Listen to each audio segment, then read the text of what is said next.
Class 9th। ये question number 3 है quadrilateral का। Show that if the diagonals of a quadrilateral bisect each other at right angles then it is a rhombus. एक quadrilateral है, quadrilateral मतलब 4 side का, और इसमें जो डायगोनल हैं एक दूसरे को बाइसेक्ट करते हैं। इसका मतलब जो है वो बराबर में एक दूसरे को डिवाइड करते हैं और 90 डिग्री में काटते हैं। बाइसेक्ट करने का मतलब हो गया इसमें, जैसे ए ओ जो है ओ सी के बराबर हो जाएगा, ओ इसका सेंटर है, और ओ डी जो है ओ बी के बराबर होगा। तो ए ओ जो है ओ सी के बराबर, और O D D O B के बराबर, और सारे जो एंगल हैं बीच में बन रहे हैं वो 90 डिग्री। ए ओ डी बन रहा है, डी ओ सी बन रहा है, सी ओ बी और ए ओ बी, ये सारे के सारे जो हैं 90 डिग्री होंगे।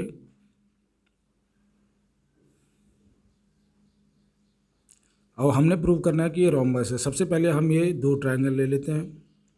एक ऊपर वाला है ए ओ बी और दूसरा है डी ओ सी। अब हम इसको प्रूव कर देंगे ये दोनों कॉन्ग्रुएंट है। तो prove A B C D, हमने प्रूव क्या करना है, तो ये जो गिवन था वो लिख देते हैं। उसके बाद prove A B C D एक रोम्बस है, ये हमने प्रूव करना है। रोम्बस का मतलब होता है कि सारी साइडें बराबर प्रूव करनी होती हैं, और diagonal bisect each other eight 90 degree, वो तो ऑलरेडी इसमें दिया ही है। अब हम दो ट्रायंगल ले लेंगे, ए ओ बी और डी ओ सी, जिसमें वाइट टिक किया है। तो इसमें ए ओ जो है ओ सी के बराबर है, दिया हुआ है diagonal bisect each other. O D O B के बराबर है, ये भी दिया हुआ है क्योंकि डायगोनल बाइसेक्ट ईच अदर ये लिखा था।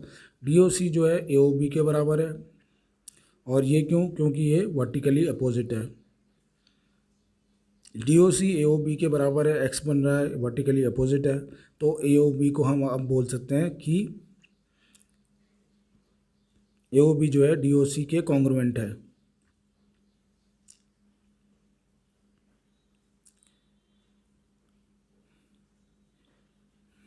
ये हो गया A O B, angle A O B is equal to angle D O C, और रीज़न क्या है, वर्टिकली अपोजिट हैं ये। तो अब हम बोल सकते हैं कि A O B is congruent to triangle, कौन सा है दूसरा वाला, दूसरा है डी ओ सी। और रीज़न क्या होगा, दो एंगल प्रूव किए हमने, और दो साइड प्रूव किए और एक एंगल, तो एस ए एस हो गया ये, क्योंकि दो बगल की साइड है और उनके बीच का एंगल।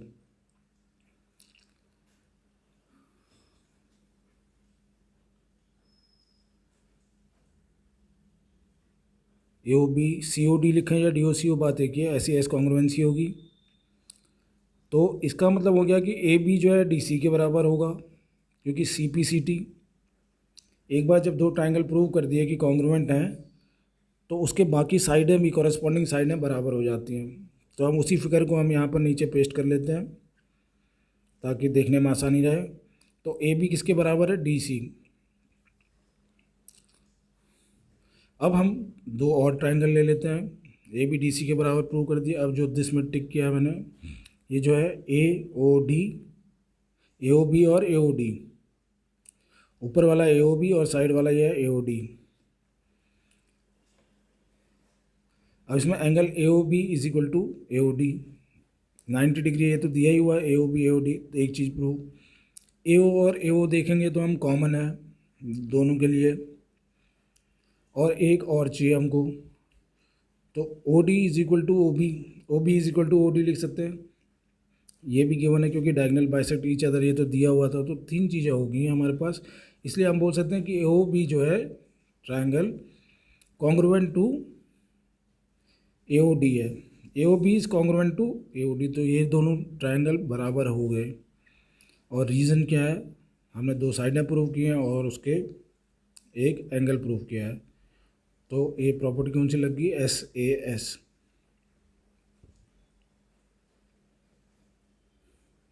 तो इससे ये हो जाएगा कि जो ए बी साइड हो जाएगी ए डी के बराबर हो जाएगी सी पी सी टी, क्योंकि एक बार हमने प्रूव कर दिया कॉन्ग्रुएंट है, तो कॉरेस्पॉन्डिंग साइड तो बराबर होंगी। और इसको हमने प्रूव किया एस ए एस कॉन्ग्रुएंसी से, एस ए एस कॉन्ग्रुएंसी। तो अगर हम आगे देखते हैं तो हमने क्या क्या प्रूव कर दिया, हमने प्रूव कर दिया कि ए बी जो है डी सी के बराबर है, और ए बी जो है ए डी के बराबर है। तो तीनों साइडें हमने बराबर प्रूव कर दी हैं। और सिमिलरली हम चौथी साइड भी बराबर प्रूव कर देंगे। ये जो BC और सिमिलरली एक साइड और प्रूव करनी है, 3 साइडें हमने प्रूव कर दी बराबर हैं। सिमिलरली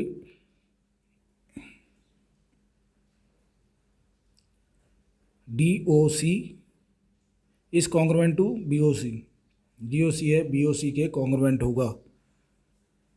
और DC किसके बराबर हो जाएगा? BC, क्योंकि हम बार बार 3 बार हमने प्रूव कर दिया, बार बार नहीं कर रहे हैं, इसलिए सिमिलरली लिख सकते हैं।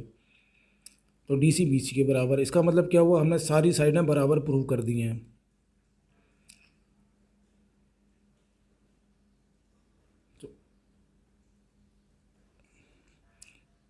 तो हमने जो है AB DC के बराबर, ये सारी साइडें AD is equal to BC। इसका मतलब क्या हो गया? सारी ये जो हमने तीनों प्रूव किए हैं, इससे ये निकला कि सारी साइडें हमने बराबर प्रूव कर दी हैं। सारी साइडें बराबर हैं, रोम्बस में सारी साइडें बराबर होती हैं। Since all sides are equal it is a क्या हो जाएगा? इट इज़ ए रोम्बस, क्योंकि 90 डिग्री में तो एंगल काट ही रहे थे।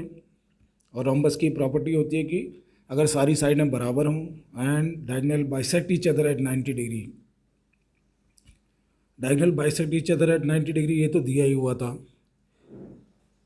तो हमने खाली ये एंगल लेने हैं। पहले हमने AOB और DOC ले लिया था, फिर हमने AOB को AOD के बराबर प्रूव कर दिया था, और लास्ट में हमने जो BOC है उसको प्रूव कर दिया था। किसी भी ट्रायंगल के साथ प्रूव कर दें, DOC के साथ हमने प्रूव किया था। तो इस तरह से हमने ये प्रूव कर दिया कि ये एक रोम्बस है। तो इस तरह से हम एक रोम्बस प्रूव कर सकते हैं।